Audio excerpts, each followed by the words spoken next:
دور المجموعات من كأس العالم فيفا قطر 2022. الدنمارك،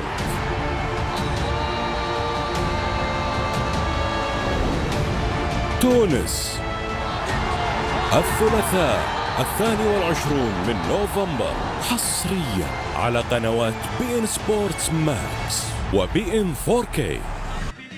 فيكم يا جماعه اصل انا صباي قول لي بيجي شو يا اخي مش عندي ماتش الليله صار هو الليله والله نسيت يا باشا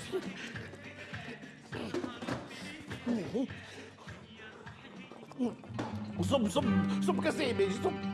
أصدقائي المشاهدين متتبعي بي سبورت، تحية لكم في المونديال.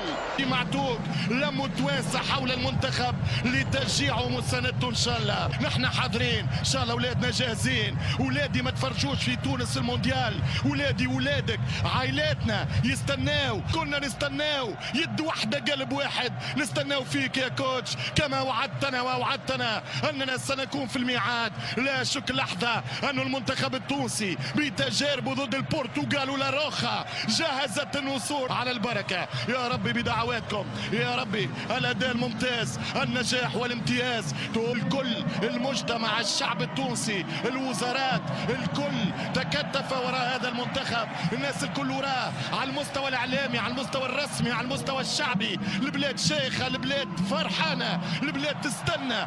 حط كرة أضرب إيليا مش ممكن ما حدث فيك. ارشم اثنين، رسمة باثنين. الله الله على النسور، الله عدنا من بعيد. المونديال يناديكم يشد على ايديكم. والله لو بحثون والجماهير وراكم آلاف وملايين. اضرب يا سليتي اضرب.